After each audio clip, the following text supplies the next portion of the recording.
O artigo em causa procura responder às diferenças fisiológicas e aos aspectos tático-técnicos em diferentes superfícies de jogo nas camadas jovens, nomeadamente relva artificial e pelados. O estudo teve como público-alvo as crianças entre os 8 e os 12 anos e procurou complementar alguns estudos até à data já executados. Explorou também compreender se as regras e os regulamentos no que toca à estrutura de jogo são adequadas fisiologicamente ao que as exigências físicas pedem aos atletas. As academias de futebol no mundo preenchem milhares de lugares de jovens atletas, onde apenas alguns destes conseguirão um dia atingir o nível de elite. Este fator crescente surgiu a necessidade de haver mais estudos e pesquisas em torno do futebol de formação. Assim, esta formação deve priorizar o desenvolvimento das habilidades motoras básicas, assim como no futebol em si. Por isto, o futebol de formação deve apresentar uma progressão lógica para corresponder às características fisiológicas dos jovens jogadores e permitir que haja uma evolução e um desenvolvimento nas habilidades e nas performances dos mesmos. Desta forma, a Federação Italiana de Futebol procurou satisfazer essa progressão, diferenciando as idades entre 8 a 12 anos, através do número de jogadores entre 5 a 9, tamanho do campo, no mínimo teria 45 por 25 metros e no máximo 65 por 70, dimensões das balizas, o tamanho da bola e a duração da partida, entre 45 a 60 minutos. O torneio Pulcini, primeiro torneio oficial de jovens italiano, é a referência para este estudo, sendo que a sua base são jogadores de 8 anos que participam em jogos de 5 para 5, 4 jogadores e um guarda-redes, jogado em um campo de 45 por 25 metros. Cada jogador tem que jogar pelo menos um desses períodos. Este estudo nasce da necessidade de estudar atletas pré-pubertários, pois estudos sobre atletas de elite já existem extensivamente. Os estudos que já existem sobre atletas pré-pubertários basearam-se em atletas entre os 11 e os 12 anos e tratou-se de competições de futebol 11, em campos regulares. Os autores alegaram que as últimas alterações ao regulamento favorecem o desenvolvimento do potencial das crianças. Tradicionalmente, as competições de formação em Itália são organizadas em campos pelados. Como resiste ao uso pesado, não requer ser aparado, reduzindo os custos de manutenção e é pouco influenciado pelas condições climatéricas. No entanto, a utilização de relva artificial é crescente no futebol jovem. Sendo que os anos despendidos na formação são extensos, pode ser revelante para os formadores, neste caso os treinadores, entender se as respostas de frequência cardíaca e as exigências técnico-táticas das competições variam em função do tipo de piso. Os objetivos deste estudo passam por a. Analisar o jogo 5 contra 5 realizado por crianças de 8 anos e b. Determinar se as respostas de frequência cardíaca dos jovens jogadores e os aspectos técnico-táticos dos seus jogos oficiais diferem em relação à superfície de jogo, ou seja, relva artificial versus pelado. Os testes foram conduzidos aleatoriamente e de forma equitativa para que todos realizassem os mesmos em relva artificial e em superfície de terra. Para o controle de fatores que possam causar confusão, como os diferentes níveis de habilidade individual e a coletiva das equipas adversárias, foram observados os seguintes critérios. Os jogadores tiveram de ter pelo menos 2 anos de treino anterior em futebol, consistindo de 4 sessões de 90 minutos por semana. As sessões experimentais incluíram partidas disputadas entre as mesmas equipas adversárias em 2 condições, ou seja, terra e relva artificial. Os treinadores concordaram em replicar o mesmo treino durante a semana anterior ao da investigação, mantendo a carga de treino externo constante, isto é, frequência e duração das sessões de treino que incluíam o mesmo tipo e duração. Os jogos foram organizados com uma cadência semanal durante a metade da temporada, ou seja, início de março, alternando aleatoriamente os 2 tipos de superfície de jogo. Foram organizados 6 jogos oficiais, 5 contra 5, dentro das mesmas condições ambientais. Foram recolhidos dados em 2 períodos consecutivos de 15 minutos, onde durante o período de descanso as crianças receberam água e os treinadores incentivaram-nas a beber um suplemento para evitar a desidratação. Não está claro se os jovens atingem verdadeiramente um desempenho máximo durante um teste de exercício progressivo e as fórmulas habituais para determinar a frequência cardíaca não são aplicáveis em crianças, pelo menos até antes da puberdade.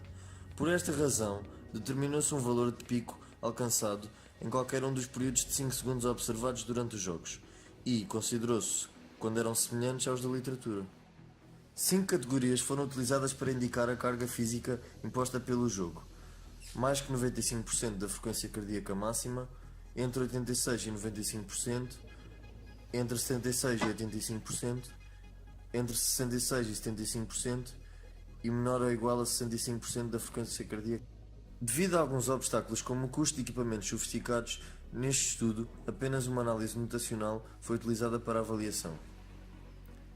Considerou-se assim os seguintes indicadores: o tipo de ação, que leva ou não leva a um remate, número de jogadores envolvidos em uma ação, número de passos realizados em uma ação coletiva, precisão dos remates, isto é, dentro ou fora da área de baliza, bolas perdidas, interseções de bola, dribles e desarmes. O Conselho de Revisão Institucional aprovou o estudo, assim como um consentimento por parte das crianças e pais foi feito. Os treinadores qualificados também deram o seu apoio ao estudo. Amostra. Participaram 22 jogadores, com uma idade média de 8,3 anos, do sexo masculino. Os mesmos começaram a praticar futebol aos 6 anos e pertenciam a clubes de prestígio. Lazio. A frequência cardíaca do atleta foi registada como valores médios em intervalo de 5 segundos por meio de um aparelho transmissor de frequência cardíaca, colocado no peito do jogador.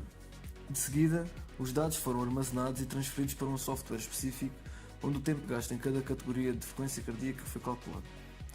Os jogos foram ainda gravados por uma câmara de vídeo, onde os parâmetros de análise mais tarde foram organizados e anotados.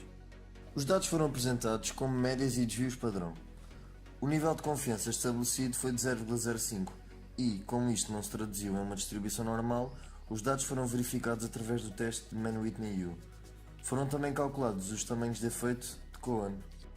Os valores de frequência cardíaca máxima foram cerca de 210, enquanto a frequência cardíaca média foi de 174. Não surgiram diferenças entre as diferentes superfícies de jogo.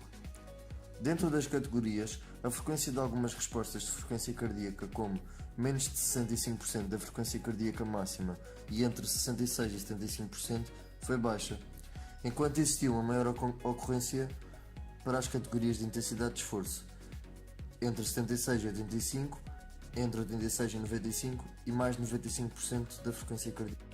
Indicadores de análise de jogo referentes à tabela 1. Ações ofensivas que não levaram um remate, 68%. Ações ofensivas que levaram um remate, 32%. Remates dentro da área, 62%. Remates fora da área, 38%. Ações individuais, 12%. Ações coletivas, 2 a 3 jogadores, 84%.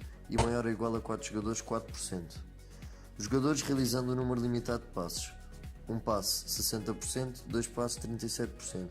Os jogadores executaram poucos dribles, uma amplitude entre 0 e 14, enquanto os desarmes variaram entre 5 a 28.